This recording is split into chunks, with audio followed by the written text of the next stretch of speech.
Hello, glad to see you on the channel. Subscribe, give a like, and don't forget to leave a comment. Enjoy watching. You're a great asset, Mike. Always have been. But we're moving in a different direction. That was the first sentence Brent Carson said to me that morning, right before sliding a thick envelope across the forward conference table like it was a birthday card, and not the polite equivalent of get out and don't come back. He didn't even flinch. Didn't blink. Just leaned back in his Herman Miller chair, the one I personally requested for the newsroom a decade ago when we had budget surpluses and optimism, and gave me that corporate smile. The kind of smile that lives somewhere between pity and performance. I looked down at the envelope. No surprise. No mystery. I knew what it was before I even touched it. Severance package. NDA. Goodbye and good luck, old man. Is this about the budget? I asked, knowing full well it wasn't. I'd seen the numbers. Hell, I reported on the quarterly profits 2 weeks ago when corporate was doing its little PR victory lap about community engagement and growth. Brent didn't answer at first. He gave me that practiced pause, the one that makes it look like he's searching for the right words, when really he's just giving your dignity enough time to exit the building before the guillotine drops. It's about vision, he finally said, like that meant a damn thing. The audience is changing. The medium is evolving. We need people who can connect in different ways. There it was. The new line. I'd heard whispers of it already. Different ways meaning TikTok. Connect meaning chase trends. I was being replaced by a guy who could point a camera at his own face and talk about wildfires while duck-facing. How long have you been planning this? I asked, not really expecting a straight answer. Brent rubbed his chin like he was pondering something deeper than the obvious betrayal. We started reassessing roles a few months ago, looking at whose skill sets align with the future. That word again. Future. Funny how it's never about the past when you're the one who built it. I gave this station 12 years. 12 years of breaking news, hurricane coverage, late nights with nobody but me, a producer, and a stale box of pizza trying to fill airtime during some city council disaster. I missed my daughter's dance recital because we were live in some flooded trailer park, covering a storm with a name I've forgotten but boots I never dried. You're replacing me with someone younger, I said. Just say it. It's not about age, Brent lied. It's about adapting to the current media climate. I could have laughed if it hadn't felt like a punch in the throat. He wanted to believe his own bullshit so bad. Brent was the kind of guy who put storyteller in his email signature and still managed to butcher every real story he ever touched. He used to ask me what a B-roll was. Now he's deciding who's aligned with vision. I took the envelope, nodded, and stood up slowly. I shook his hand because I still remembered what dignity looked like. He gripped mine with a little too much performative sincerity. He was already moving on in his head, probably thinking about the press release HR would draft. Probably picturing himself on a stage, announcing exciting changes to our newsroom leadership. You'll land on your feet, Brent added, like he was doing me a favor. I smiled, that slow, quiet kind of smile you wear when you're seconds away from throwing a match on a pile of dry lies. I turned, walked out of the glass office, and kept walking past the bullpen where younger reporters tapped on keyboards like they were texting instead of writing. Nobody made eye contact. Cowards or kids, I couldn't tell which. Back at my desk, I sat down and opened my drawer. Took out my mug, the one that said "News Never Sleeps," and had a chip on the rim from when I slammed it during the election coverage in 2016. I grabbed the framed picture of my daughter from her 8th birthday. She's in pigtails, frosting on her nose, still young enough to think I was a hero. That day, I left the party early to cover a gas line explosion. Never even got to eat cake. I left the mouse. Left the station-assigned laptop. But not before one last stop. The server room. It was barely bigger than a closet and smelled like hot dust and dying dreams, but I still had access. Technically, I still had 2 days before my termination date, thanks to the transition period. They thought I'd use it to pack my things. I used it to download a few things. Clip archives, metadata logs, email chains, the kinds of things most people forget exist until someone doesn't. Back home, I poured myself a drink, cheap bourbon, because why waste the good stuff on betrayal, and sat down at my own rig. Dual monitors, backups, editing software they never upgraded because I brought my own. While Brent was giving me the axe, I was already halfway through writing the ending to the last story they'd ever see from me. Because here's the thing they forgot. I wasn't just a field reporter. I was the story guy. The one they called when things went sideways. The one who cleaned up other people's messes on air, shaped narratives, earned trust. I didn't just read the news. I made it stick. And now? Well, Now, I had one final story left to tell. Let me ask you something. Have you ever had a boss stab you in the back, then expect you to thank them for the privilege? Ever sat there, watching someone smile while they dismantled your life like it was just another Wednesday? Because here's what I learned. When they call it nothing personal, it's always personal. And in my case, it was also very, very public. The first time I saw him in person, I thought he'd gotten lost on his way to a modeling audition or maybe wandered in from an energy drink commercial shoot happening in the next building. He was tall in that gym influencer way. You know the type: lean muscle, gelled hair, shirt tied across the chest, and one size too small, like it might rip if you breathed too hard. Chase Walker. That was his name. No joke. Real name. Apparently, not a stage name. He introduced himself like a motivational speaker at a TED Talk for people who believe ring lights are more important than journalistic integrity. Brent had him doing a casual walkthrough of the newsroom 2 days after my firing was made official. I wasn't supposed to be there anymore, but I hadn't cleaned out my files yet, and technically they gave me until Friday. I was sitting at the old editing bay, wrapping up a few transition documents that nobody asked for, just so I'd look cooperative. That's when I saw the caravan, Brent, Chase, and two interns pretending to be fascinated by the tour like Chase was Moses descending from the mountain with a MacBook in hand. He's got an insane follower base, Brent was saying to nobody in particular, but loud enough for everyone to hear. Over 200,000 across platforms. His reels average 6 figures. Like any of that mattered to the audience who still watched the 6 o'clock news on an actual television. Chase laughed like someone had just told a joke that only people under 30 would understand. He waved at a few producers, winked at the weather girl, then locked eyes with me. That's when Brent decided to get theatrical.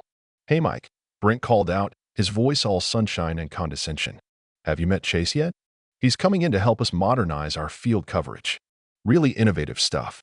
I turned in my chair slowly, letting the silence do most of the talking. Chase stuck out his hand with a grin that probably cost thousands in whitening strips.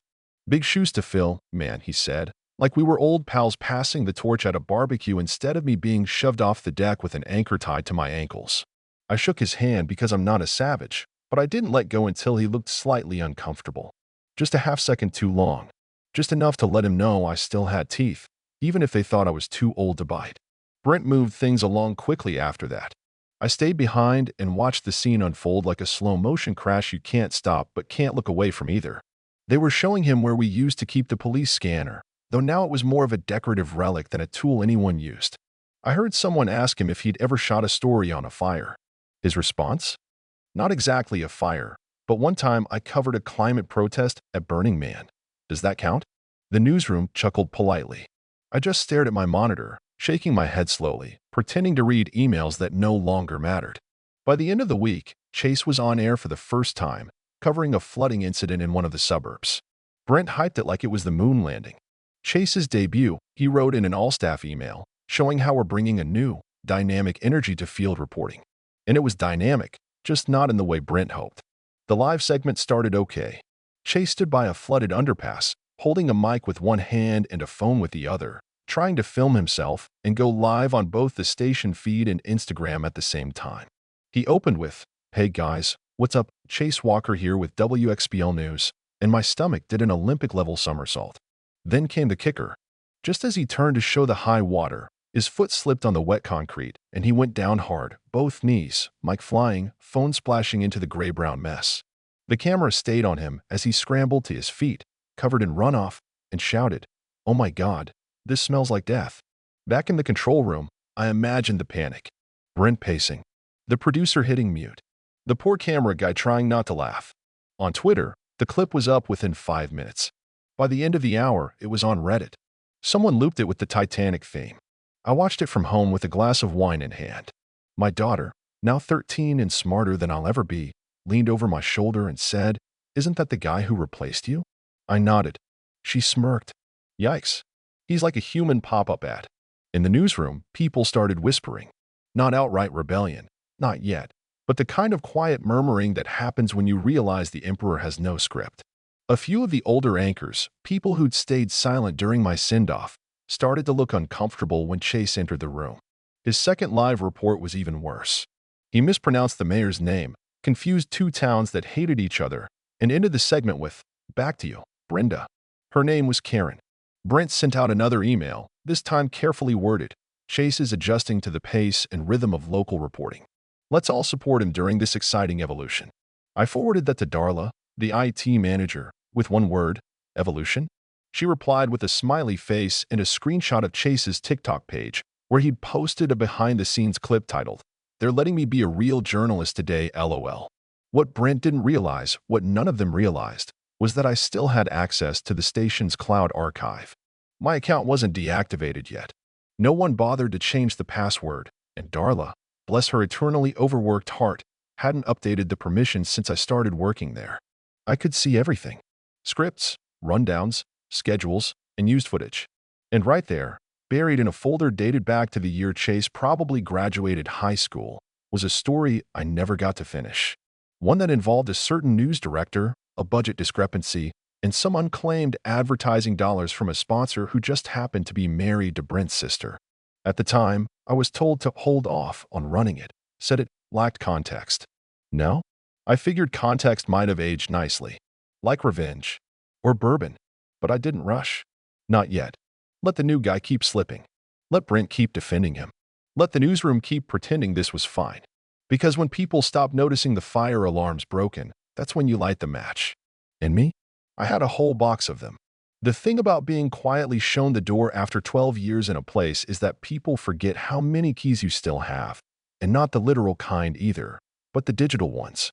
The credentials that open back-end systems and folders most executives don't even know exist, because they've never had to find a missing interview at 3 in the morning or fix a botched feed seconds before a live segment. See, when you're the one who builds half the infrastructure with duct tape and desperation over the years, nobody thinks to change the locks once you're gone. They assume you'll just disappear, that you'll take your envelope and your bruised pride and shuffle off into obscurity, maybe start a podcast or sulk on Facebook. But I didn't disappear. I lingered. Like bad lighting or a memory you can't quite scrub off the walls. They took away my badge, sure, but my login still worked. Because, of course, Brent thought firing me meant the work was done, and the IT department was too overwhelmed or too lazy or too unaware to click the disable account button. And Darla? Well, Darla and I had history and favors.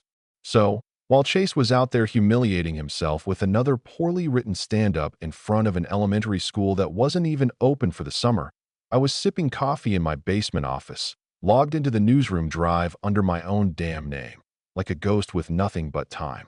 At first, it started small, more curiosity than vengeance. I'd poke around at the news scripts, read Chase's copy, which I can only describe as equal parts BuzzFeed headline and high school book report. No real transitions. Misused metaphors. At one point, he tried to compare a house fire to emotional burnout in a relationship. I swear to you, I nearly spit coffee on my keyboard. The kid couldn't write a grocery list without hashtagging it. But then I started noticing other things, Messier things. Email threads that Brent clearly didn't realize were accessible from our shared archive. Memos from upper management that contradicted the official story they gave the newsroom.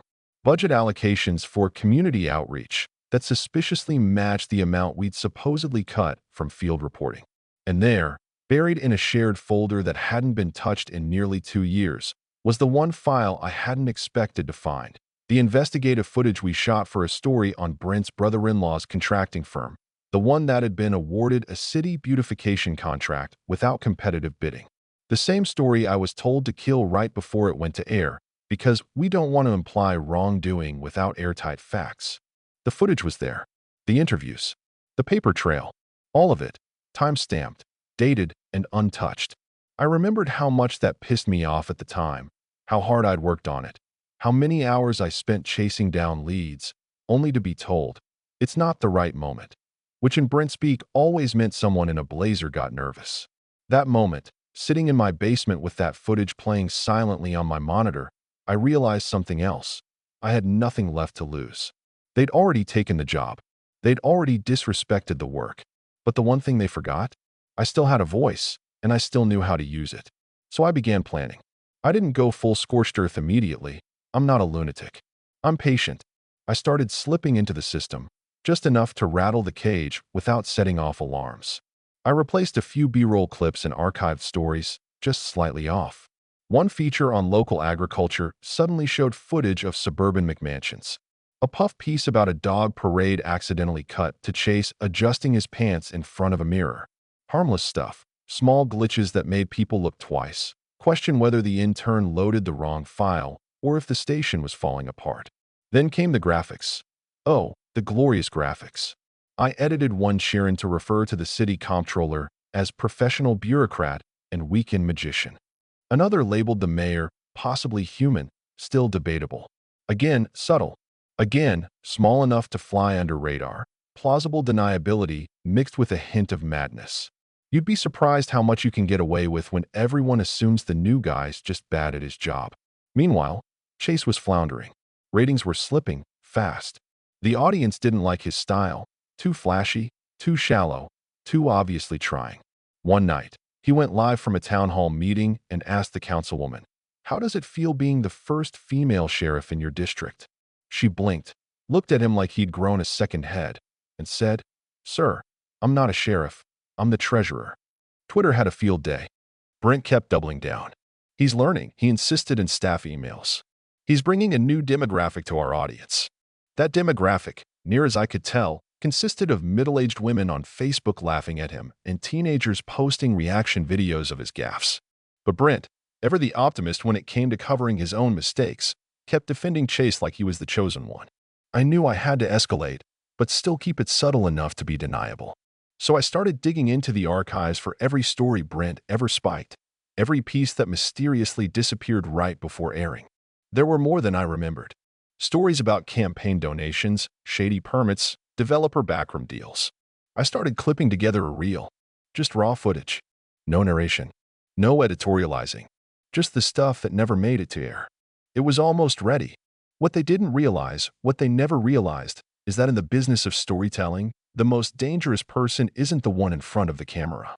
It's the one behind it, the one with access to the truth and nothing left to lose. And I wasn't looking for a comeback. I wasn't trying to get my job back. No, I was going to do what they stopped letting me do. I was going to tell the story. The real story. The one they buried under buzzwords and branding decks and social media strategy meetings. The story of a station that forgot what journalism meant. Of a boss who sold out truth for a follower count. Of a replacement who thought charisma could cover incompetence. And when I aired it, and yes, it was going to air, it would hit them where they never saw it coming. Right between the signal and the silence. The morning of the broadcast felt like any other, at least, that's what everyone at the station probably thought. From Brent with his smug little motivational email at 8:07 a.m. to Chase bouncing into the building like a golden retriever who'd learned a new trick he couldn't wait to show off. It was a Thursday, which meant the newsroom would be prepping for the weekend features, half asleep on caffeine and autopilot, while the producers juggled too many blocks and too few watchable segments. But for me, it wasn't just any Thursday. It was the end of something they had no idea had already begun unraveling.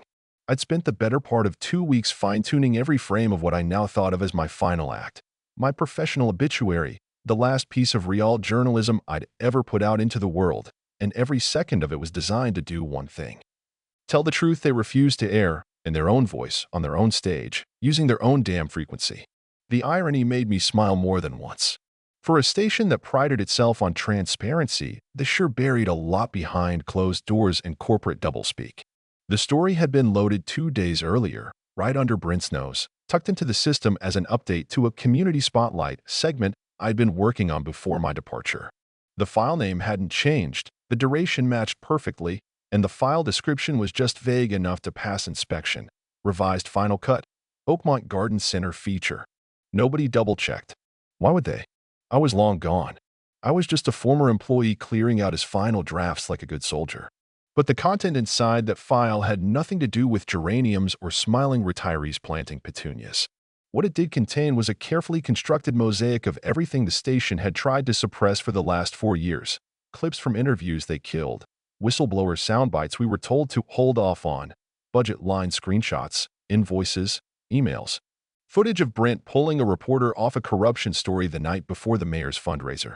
I even managed to track down an old source from our education beat who went on record, again, about falsified attendance records that got buried because the school board was a sponsor.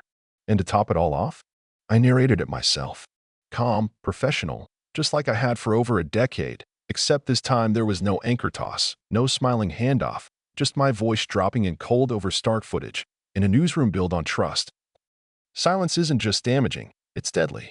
By 5:58 p.m., everything was locked and loaded. The 6 o'clock slot was queued. The only thing left to do was wait. I didn't have a front row seat. I had something better. A feed hacked from the station's internal preview monitor, thanks to Darla again, who still hadn't asked me a single question. Just sent me a quiet message earlier that day. Whatever it is, just make sure it's good. I texted back. It's better than good. It's honest. 6 o'clock sharp. The open rolled. Bright music, flashing logos, and Chase's shiny, overexcited face kicking off the broadcast like he was launching a lifestyle vlog. He tossed to a few headlines, stumbling over a quote from a city councilman, then handed it over to the feature of the week, and that's when the silence started. For 3 full seconds, there was nothing. No music. No intro graphics. Just a black screen. And then my voice. When you dedicate 12 years to telling stories, you learn something most people never do. You learn what they're afraid to say out loud. It hit like a freight train. The footage flickered into view, shot of the newsroom from years ago, the way it looked before the rebrand, before Brent's vision, before the slogans and hashtags. Then came the timeline, dates and clips lined up in cold, chronological order. Audio bites from silenced sources. Internal policy memos contradicting on-air reports. Visual overlays of budget charts showing the money trail from public funds to Brent's brother-in-law's shady contracting firm. The broadcast ran nearly 5 minutes longer than the assigned segment slot. Nobody at the station cut it off, probably too stunned, too confused, maybe even too afraid. Because cutting the feed would mean acknowledging it wasn't just a glitch. It was a message, a declaration. I watched from my kitchen table, whiskey glass sweating in one hand, the other hovering over my phone as texts started rolling in. First from former coworkers, then from old college friends, then from strangers. The words were all the same, though, more or less. Did you see this? Holy crap. Was that you? Brent didn't issue a statement that night, probably couldn't. For all his smooth talking and gelled-up confidence, I guaranteed he didn't have a script prepared for this kind of emergency. Chase tried to post some self-deprecating whoops. Drama at work today, LOL, clip on Instagram, but it was pulled down within the hour. The next day, the newsroom was a war zone. I wasn't there, of course, but I heard about it from 3 people by noon. The general manager was in before sunrise, and legal showed up with boxes. Brent was called into a closed-door meeting and never came out. By afternoon, the press had picked up the story, local papers, independent watchdog sites, even a few national blogs. Some people called me a hero. Others said I was bitter and reckless. Some of the younger staff thought it was ballsy, like I just punched the final boss in a video game. But me? I didn't do it for applause. I didn't do it to be vindicated or praised or reinstated. I did it because someone had to. I did it because journalism is supposed to mean something, and if I was going to leave, I wasn't going to slink away with a severance check and a forced smile. I was going to say something. And I did. Let them try and spin it. Let them bury it under some PR consultant's crisis plan. The footage is out there now. People saw it. People know. And once the truth's out, you can't just shove it back into a file folder and pretend it never happened. You can try. But eventually, people start paying attention. Especially when you show them where the bodies are buried, and do it during the 6 o'clock news. By the time the sun came up the next morning, the video had already been clipped, re-uploaded, recaptioned, and shared across every social media platform known to man, with headlines ranging from local reporter exposes corruption on live TV to journalist's final broadcast goes nuclear on his own station. It took less than 12 hours for the story to crawl out of its small-town sandbox and claw its way onto the radar of national outlets. Independent watchdog sites, and a few surprisingly influential YouTubers who smelled blood in the water and couldn't resist turning it into content. I didn't watch any of those videos. I didn't need to. I already knew what I said, and more importantly, I knew why I said it. I spent that day like I had many others since the firing, at home, still in sweatpants by noon, pacing the same 5 feet between my kitchen and living room while the coffee went cold on the counter. But this time, I wasn't stewing in bitterness or wondering what would have happened if I'd just played nice and let the industry swallow me whole like it had so many others. This time, I felt something else, something not quite peace, not quite pride, but something solid, something earned. Around 10 in the morning, the calls started coming in. First from reporters I hadn't heard from in years. People who'd been quietly shoved out of their own stations for refusing to adapt to management's new definitions of journalism. Then came the podcasts. Then the alt weeklies. Then someone from a national magazine who wanted to do a feature on the evolution of integrity in local news. I let most of it go to voicemail. I wasn't interested in becoming a symbol or a viral martyr or whatever it was they thought I'd turned into. I didn't want a book deal or a speaking tour. I wanted people to watch what I put out and see it for what it was, evidence. Later that afternoon, I finally got the message I knew was coming, one way or another. It was short, to the point, and arrived via a number I didn't recognize. Effective immediately, Brent Carson has resigned. Internal review pending. Thank you for your years of service. WXBL station management. That was it. No apology. No acknowledgement of what had happened or why. Just a bland, administrative sentence fragment dressed up like closure. And honestly, I was fine with that, because I didn't need their regret. I had the truth, and they were the ones scrambling to pick up the pieces. Chase went quiet after the broadcast. His accounts went dark within 24 hours, every post scrubbed clean, every picture gone except for one blurry group shot from the newsroom that someone else had tagged him in. I heard from a former producer that he walked out before the end of his shift, didn't say goodbye, didn't even take his laptop, just vanished. And Brent? Well, Brent's exit wasn't quite so discreet. Word had already leaked to local press that an anonymous whistleblower had been behind the broadcast, and although my name wasn't on the piece, it didn't take a genius to connect the dots. The footage was too sharp, the timing too perfect, the delivery too personal. It had me written all over it, even if I never said it out loud. By the end of the week, the station had suspended live features pending content review procedures, which was their way of saying they had no idea what else I might have queued up in their systems and needed to comb through everything just to be sure. I smiled when I heard that, not because I had anything else waiting, but because I didn't have to. The fear was enough. The uncertainty was its own form of justice.